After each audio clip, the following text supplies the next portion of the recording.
Well, hello, Lamb Chop. Hello, Warthog. Looks like we've got another podcast to do. You know what time it is? It's time to sing the song for this show. What's the song go like? It goes like this. This is a show with no particular niche, baby. It's always about hanging out. Maybe we'll laugh at some stuff, maybe we'll learn something new, but it's always about hanging out, me and you. Hi, hello, and welcome to That Thing with James. I'm your host, James, and this is a podcast about nothing in particular, although today we are going to learn and possibly laugh. I've already laughed so much at this topic, I'm not sure I will laugh as I read it again. Who knows? Hopefully I will. I like to laugh. I also like to learn. And I also like to learn about history. History, science, laughter. Three things I aim to attain in this episode of That Thing with Me. This is the thing that I'm in. I created this thing. Hi, what's up? If you're new, welcome to the show. If you're not new, welcome back. How's it going? Last week, I don't remember what the hell I talked about last week, but in the bonus episode, not last week, 2 weeks ago, because this is a bi-weekly show, until it becomes, financially viable to do this every single week like I used to, I got to do bi-weekly.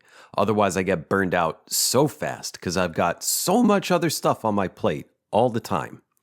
But in the last bonus episode, I should say, I found a treasure trove of historical hilarity.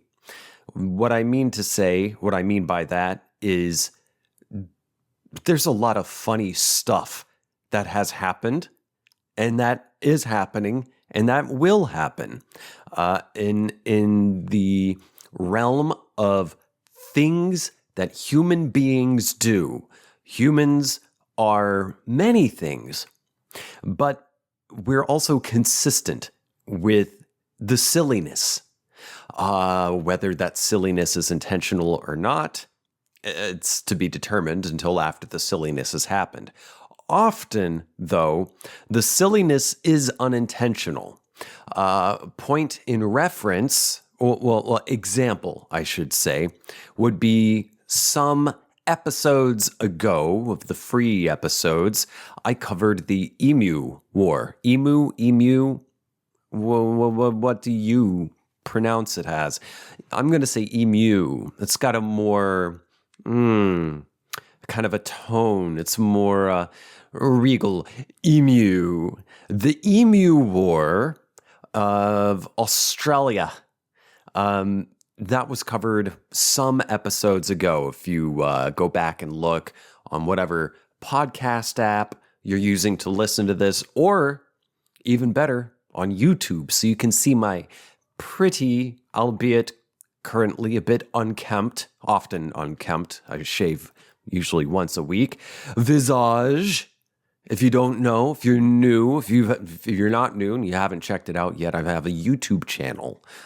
Just go to YouTube and then look up in the search bar, That Thing with James, and my channel will pop up. And there you can see all the podcasts and other videos I have produced and uploaded onto that page. But yeah, I covered the Emu War some episodes ago, and that was a very silly thing. But it actually happened. It's real life. It's real life. And no one did it for a laugh.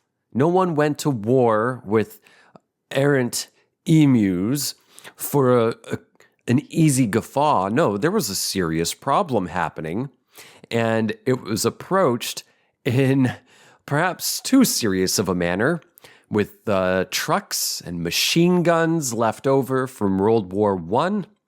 Australians went to war with an errant band of emus who were wrecking farms in Western Australia twice. It really consisted of like 2 battles. Now, the battles may have spanned a couple days, but several thousand rounds of ammunition, firearm ammunition, were shot at emus, and not a whole lot died. Well, anyway, it was a silly affair. If you want to hear more about it, check out that episode. But in this episode, we're talking about something also silly that happened in history. Well, not happened, but existed. A silly man who often did not so silly things, but also did very impressive things in the world of astronomical research. A man, before the invention of the telescope, with his own naked eyes, tracked the movement of celestial bodies far in the sky beyond the moon to a degree that even with current instruments used by NASA, etc., was pretty damn spot on. He wasn't far off in his measurements. And the reason a little bit ago I mentioned the bonus episode, the last bonus episode, not the one coming out right now. In the last bonus episode, I found this treasure trove of historical hilarity. And among those treasures was a man named, well, there's really no solid consensus on how to pronounce his name. And he wasn't born with this first name, but by and large, it seems most people pronounce him Tycho Brahe. Tycho Brahe, a Danish astronomer who did some wild things. He was a wacky dude. And I'm going to get into that in today's episode after this quick business. If you did not know, there are, as I've mentioned, bonus episodes of this show, over 120 bonus episodes, as a matter of fact. And you can get access to all of them by becoming a patron at patreon.com/ThatThingWithJames. That's patreon.com/ThatThingWithJames. I currently don't do advertisements on this podcast. So any donations, any patronage is the only, support, monetary support I get for this show. So to those of you who are already patrons, thank you. You rock. And if you would like to become a patron, help support this fine, fair, small little show of mine, of modest means and meager production value, you can do so right now at patreon.com/ThatThingWithJames. $5, that's the bare minimum. You can donate more if you want, and there are other perks that go along with the other tiers, but $5, that's all it takes to get 30 days of access to all 120 plus bonus episodes at patreon.com/ThatThingWithJames. You can find that link written in the episode description right above my socials, my show email, and show subreddit. Now, I'm going to get a sip of water, get my sources up on the screen, and then we will get right into the strange history, strange biography of Tycho Brahe. Just a second. Okay, let's get into it. Tycho Brahe. I'm using 2 sources here. The first one, I'm going to start off on Wikipedia, then I'll go on to the second source. This first one's on Wiki. Tycho Brahe, born Tycho Ottesen Brahe, 14 December 1546, died 24 October 1601, generally called Tycho for short, was a Danish astronomer of the Renaissance, known for his comprehensive and unprecedentedly accurate astronomical observations. He was known during his lifetime as an astronomer, astrologer, and alchemist. He was the last major astronomer before the invention of the telescope. Tycho Brahe has also been described as the greatest pre-telescopic astronomer. In 1572, Tycho noticed a completely new star that was brighter than any star or planet. Astonished by the existence of a star that ought not to have been there, he devoted himself to the creation of ever more accurate instruments of measurement over the next 15 years. King Frederick II granted Tycho an estate on the island of Hven, Hven, and money to build Uraniborg, the first large observatory in Christian Europe. He later worked underground at Stjerneborg, where he realized that his instruments in Uraniborg were not sufficiently steady. His unprecedented research program both turned astronomy into the first modern science and also helped launch the scientific revolution. An heir to several noble families, Tycho was well educated. He worked to combine what he saw as the geometrical benefits of Copernican heliocentrism with the philosophical benefits of Ptolemaic system. So Copernican heliocentrism means the sun was at the time thought, the sun was at the center of the universe, although we didn't know about solar system quite yet, and that the earth revolved and the other bodies revolved around the sun. He fused that with the Ptolemaic system, which says that the sun, other planets revolved around the sun, but the sun itself and its revolving planets revolved around the earth. He fused these two things for his own reasons I'm not going to get into right now. And he devised, through that, the Tychonic system, his own version of a model of the universe with the sun. Maybe I jumped the gun with the Copernican. Copernican is everything goes around the sun, and Ptolemaic is everything goes around the earth, whatever. He fused this for his own version of a model of the universe with the sun orbiting the earth and the planets as orbiting the sun. In De Nova Stella, published 1573, he refuted the Aristotelian belief in an unchanging celestial realm. His measurements indicated that, quote, new stars, unquote, stella novae, now called novae, moved beyond the moon, and he was able to show that comets were not atmospheric phenomena, as was previously thought.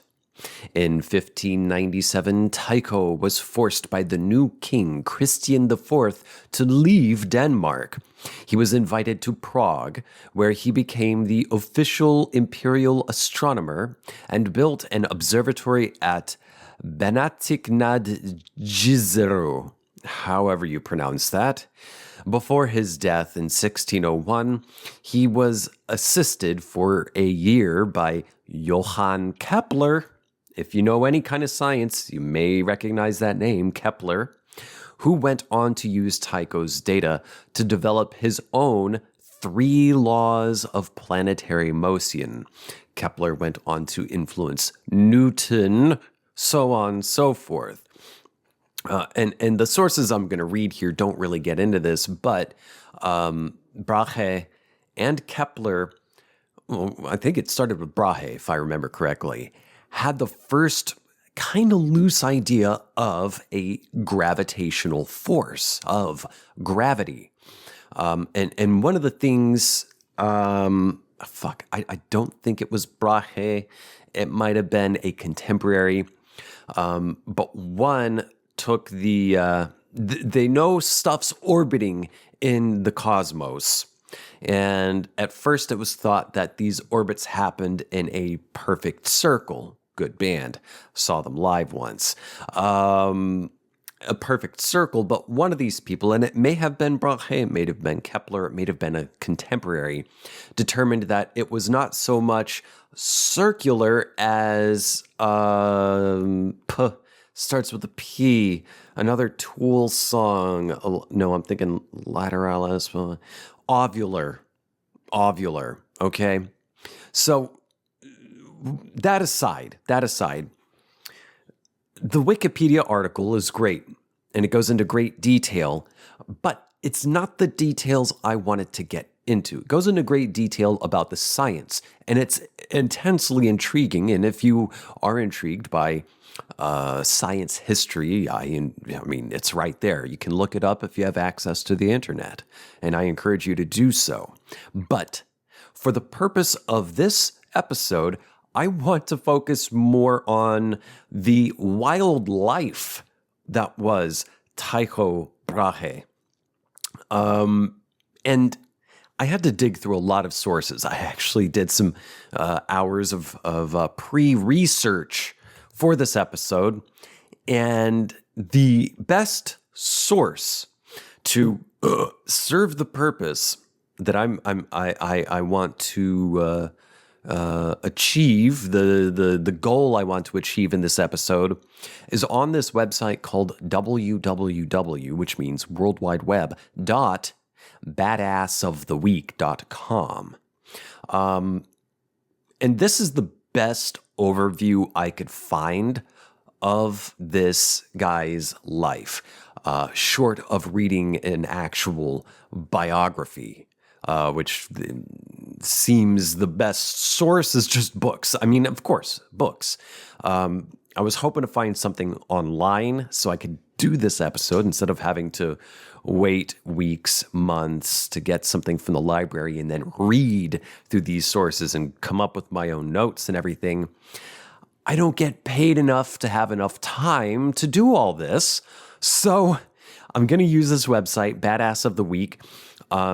I'm not a huge fan of the way this article is written. I'm not a huge fan of how it presents its information, but the information it does present is the closest thing I could find to share the information, the weird shit I want to share with you in this episode. So, let me get another sip of water. I'm getting a bit warm in the throat. Let me cool my throat, and then we'll dig into what I really want to say about Tycho. Just a second. All right, here we go into the juicy stuff on badassoftheweek.com. At the time of his death in 1601, the Danish astronomer, mathematician, and alchemist Tycho Brahe was the most respected scientist in the world.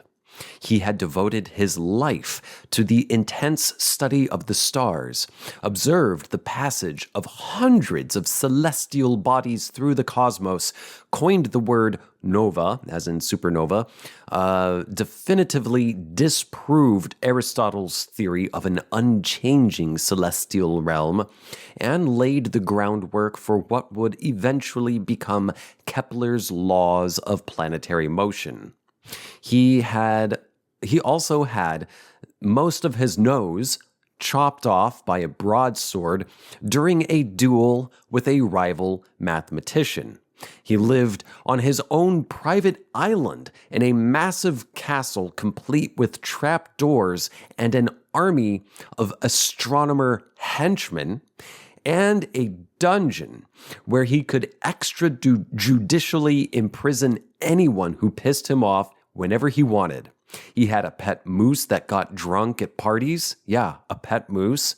And his best friend was a psychic dwarf who lived under his dining room table and accurately predicted the cosmic trajectories over 700 stars, despite the fact that he was performing his observations with his naked eye because he was working before the invention of the telescope.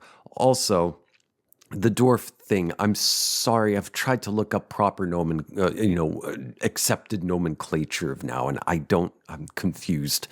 So every source I have found just says this Yeppe was the name of the guy, had dwarfism. So sorry if it's an offensive word, that's not my intent. Let's keep reading. So if you think semi-insane, self-aggrandizing evil geniuses are pretty much the most totally friggin' sweet thing ever, let me introduce you to Tycho Brahe and his similarly insane, out-of-control stash. He did have a very cool mustache in the paintings, because this psychotic ultra-genius Dane was basically the 16th century equivalent of Dr. Julius No, only instead of atomic robot hands and a bikini-clad Ursula Andreas's, or I thought it was Andreessen, whatever, Brahe had one of those sweet, roughly Shakespearean neck doilies, a wall-mounted quadrant the size of a Disneyland roller coaster, that's true, and at least one drunken moose falling down the stairs of his subterranean observatory. Born to prominent Danish nobility in 1546, when Tycho was just 2 years old, he was kidnapped by his childless uncle, another wealthy aristocrat and a man who would eventually become famous for drunkenly diving into the Baltic Sea to save the life of the King of Denmark. Tycho's uncle and dad somehow made peace with the whole child abduction thing. Tycho, by the way, was the oldest of 12 children, only 8 of whom survived to adulthood.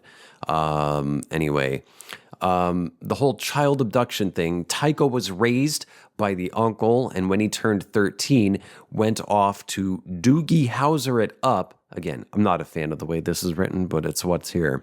First at the University of Copenhagen, then at the University of Leipzig. Also, by the way, not on this source, but the uncle and the aunt were very good to Tycho. Tycho himself said, and a lot of sources say, he was raised well and cared for throughout his life. It was a weird thing. The uncle, they couldn't have kids. They couldn't conceive. So they kind of took Tycho, and the parents, eventually the blood parents, birth parents were eventually okay with it. And he was brought up well. Like, his uncle cared for him. It wasn't an abusive type thing. Onward. As a good member of the aristocracy, Brahe was supposed to study law and war and how to do other good princely things like tax the balls off the peasantry and then blow them up with cannons. But instead, he got caught up in a crazy, misguided, I wouldn't call it misguided, not at all, love of astronomy and mathematics and other complicated things. He bought all the major astronomy books of the time, reading up on Ptolemy, Aristotle, and Copernicus, but in 1563, when he used his own instruments to observe Saturn and Jupiter passing in front of each other, he was slightly pissed off when he noticed this high-altitude celestial high five had gone down a couple weeks before the Ptolemaic and Copernican tables had predicted it would. After observing this, Brahe naturally came to the realization that these guys were a bunch of fraudulent jackasses, and figured he could do a much better job than any of those jokers when it came to predicting the movement of the cosmos. So that's what he set out to do. This is what I love about Tycho. Like any good megalomaniac, this guy was utterly convinced that nobody was as smart as him, and anyone who doubted him would rue the day they crossed him. Here's a good example of that. One time, Tycho and some other math geeks were at a wedding reception for one of their professors at this huge castle in Germany when suddenly a huge argument broke out between Tycho and some other asshole about who was better at math. This other asshole was Tycho's third cousin, whose name I cannot recall, but these guys, they were cousins, okay? Tycho, in a psychotic fit of uncontrollable nerd rage, drew his broadsword in the middle of the dining hall, chased the other dude outside while loudly screaming about trigonometric functions, and then proceeded to drunkenly sword fight his rival cousin mathematician in the light of the full moon outside of a 16th century Teutonic castle, while the assembled wedding guests stood around in a circle chanting, "Fight, fight, fight." This, of course, is totally awesome. Unfortunately for Tycho, his brain power was slightly better than his sword arm, and a lucky swing from his rival struck Brahe in the bridge of his nose and lopped off pretty much the entire thing.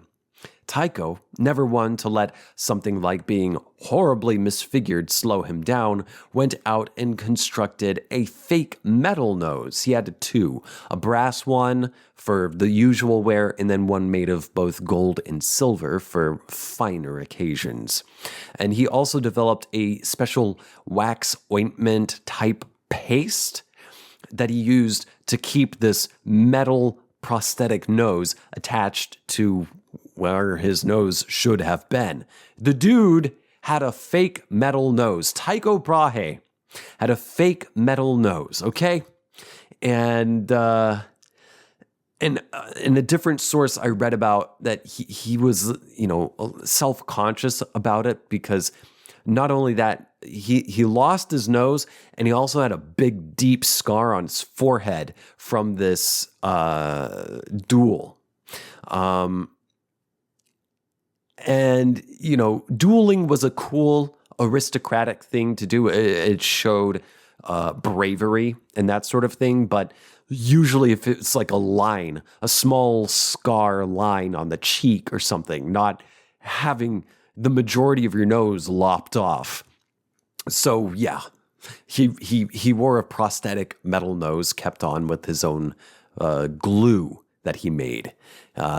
From this point on, though, Tycho had a metal fucking nose. I think we can all hopefully agree that this is totally rad. While we don't know much of the details surrounding what this thing looked like, the men that would paint his portrait in later years would be incredibly kind in how they portrayed this hardcore, awesome Terminator steel nose, we can get a little bit of an idea from this etching. There are multiple images you can find online of what Tycho, Tycho, Brahe looked like. Brahe returned to Denmark in 1570, disappointed his family by not becoming some boring court administrator, and then went to work building the most insanely badass observatory ever constructed. He was given this island, the Ven, this island on which he could build the world's, at the time, largest observatory in Europe. He ordered the construction of a 20-foot tall wooden quadrant, which is just a astronomical measuring instrument, that took 20 men to assemble and build a 6-foot sextants with brass hinges, scales calibrated to the 16th of a degree, and a table for performing troubleshooting corrections on the fly. Using these tools, The 28-year-old Tycho Brahe was one of the first people to see a supernova in 1572, when he used his naked eye to discover a new star somewhere in the Cassiopeia constellation. Also, great band, great prog jazz rock fusion band from Japan, Cassiopeia. Not spelled like Cassiopeia, it's spelled more like Casio, the piano. Anyway, constellation that was actually a goddamn star detonating in a massive galaxy-spanning thermonuclear fusion detonation. His term for this phenomena, stella nova, meaning new star, is the origin of the terms nova and supernova and the 1971 Chevy Nova.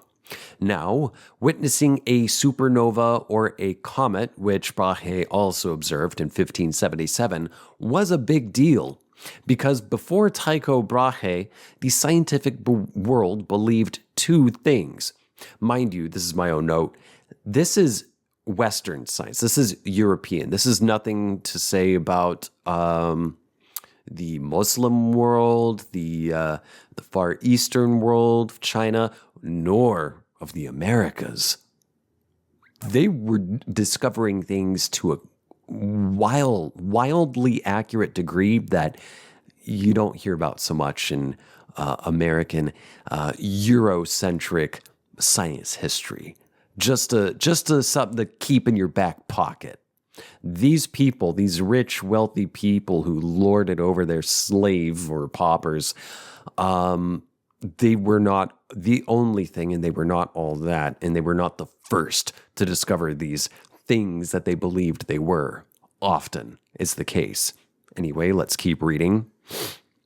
Tycho Brahe, before Tycho Brahe, the scientific world believed two things. First, that the universe revolved around the Earth. Copernicus had tried to disprove this a few years earlier, claiming that everything revolved around the sun, but people weren't quite ready to accept that yet. And second, that the stars never changed and that everything beyond the moon stayed constant forever. Brahe's observation and the data he gathered to back it up blew apart Aristotle's theories and disproved roughly 2,000 years of scientific thinking. Pretty big deal, huh? After spending a couple years giving lectures at the University of Copenhagen, not because he wanted to, but because the King of Denmark ordered him to, Tycho accepted an offer from the king to build the most insanely badass observatory the world had ever seen. He was given a 3-mile-wide island off the coast of Copenhagen, about 5 miles away, as his own private fiefdom, and he immediately went to work building Uraneborg, the castle of Urania, featuring 6 towers, 2 libraries, a mad scientist alchemy laboratory, sort of in the basement, and 250-foot tall red brick walls, one of which had a quadrant mounted on it that spanned the entire height of the wall.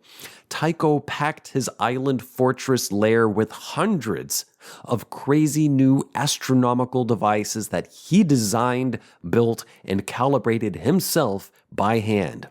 He had his own alchemical medicinal garden, herb garden.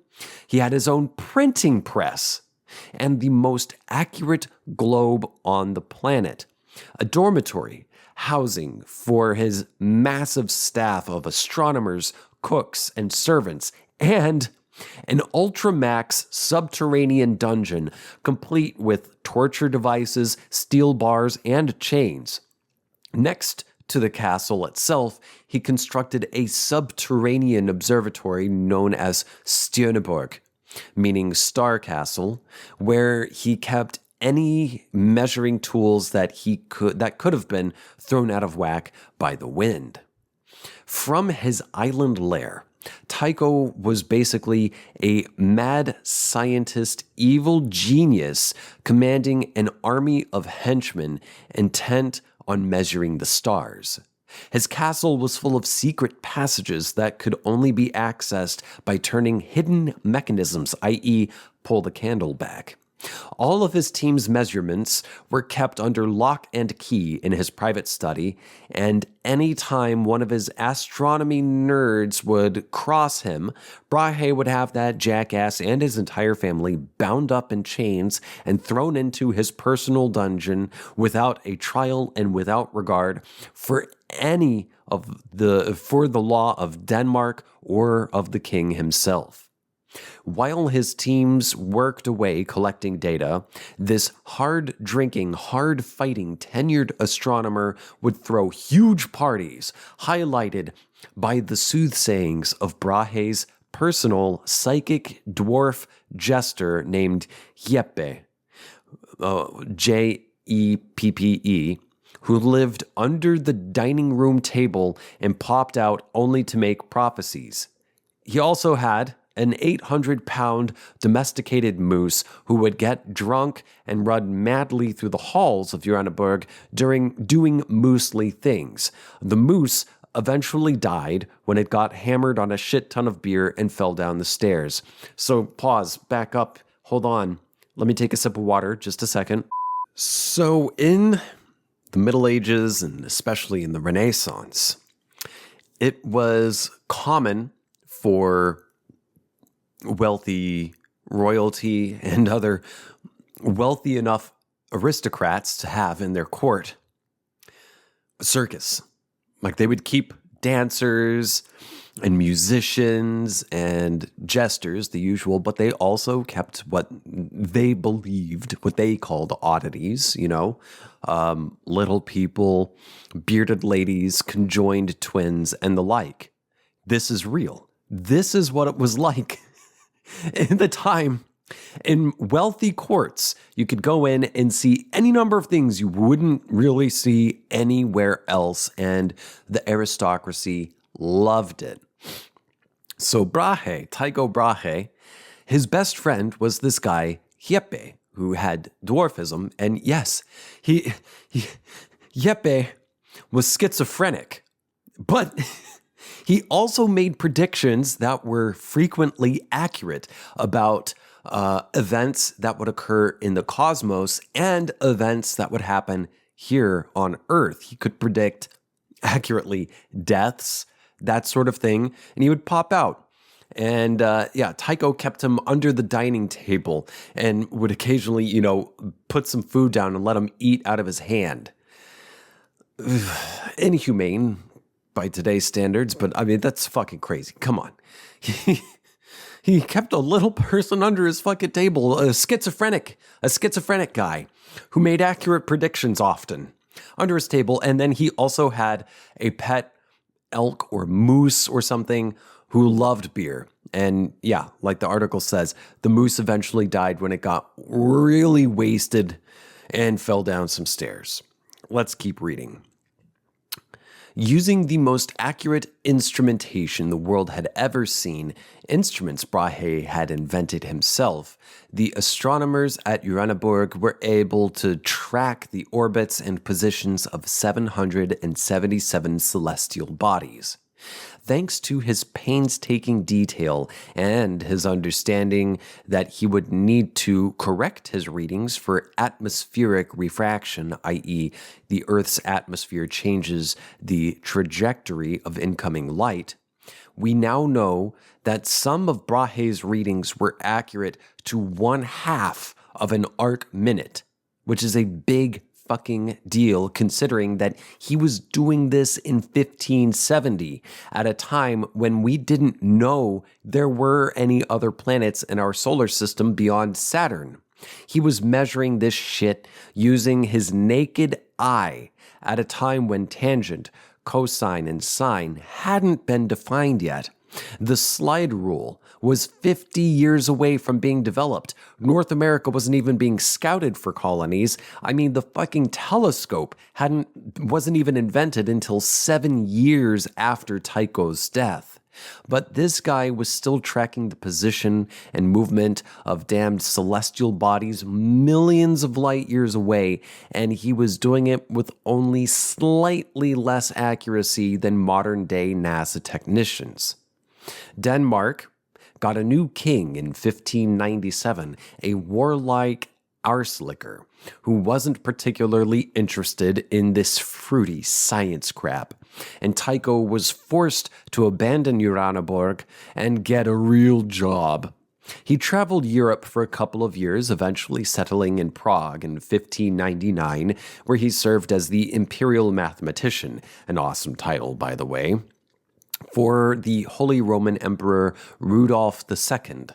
Tycho lived in a really sweet castle outside of Prague and continued to impregnate his common-law peasant wife. They had 8 kids together, none of which were legitimate because he was a noble and she was a peasant, so they had to grow up commoners and had no right to heir of anything. But this greatest astronomer of his day eventually died in 1601 from partying too hard. Yes, Tycho died at a party because he got really hammered and he held his pee too long and purportedly died from a bladder infection, which is weird. More on that in a minute. His work was continued by his top assistant, a dude named Johann Kepler, who used Tycho's observations and equipment, coupled with the invention of a new device known as the telescope, to create Kepler's laws of planetary motion, one of the fundamental tenets of modern astronomy. Nowadays, Tycho is best known either as a crater on the moon and that guy from Penny Arcade, or the basis for my friend Scott's Shakespearean assassination story, The Astrologer. So a bit more on the death. Let me pull this up. Where the hell is it? Not cultural. We're looking for something else. We're looking for something else here, people. Where the hell is it? Tycho suddenly contracted a bladder or kidney ailment after attending a banquet in Prague. He died 11 days later, on 24 October 1601, at the age of 54.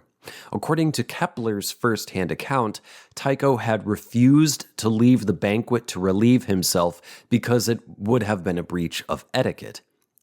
He didn't want to be embarrassing, although I did read another thing that said, he was macking on a prostitute and was worried that if he stepped away, someone else would scoop her up. Anyway, after Tycho returned home, he was no longer able to urinate, except eventually in very small quantities and with excruciating pain. The night before he died, he suffered from a delirium, during which he was frequently heard to exclaim that he hoped he would not seem to have lived in vain. Before dying, he urged Kepler to finish the Rudolphine tables and expressed the hope that he would do so by adopting Tycho's own planetary system rather than that of the polymath Nicholas Copernicus, another name you might be familiar with. It was reported that Tycho had written his own epitaph, quote, "He lived like a sage and died like a fool," unquote. A contemporary physician attributed his death to a kidney stone, but no kidney stones were found during an autopsy performed after his body was exhumed in 1901. Modern medical assessment is that his death was more likely caused by either a burst bladder, prostatic hypertrophy, acute prostatitis, or prostate cancer, which led to urinary retention, overflow incontinence, and uremia. Investigations in the 1990s, however, suggested that Tycho may not have died from urinary problems, but instead from mercury poisoning. It was speculated that he had been intentionally poisoned.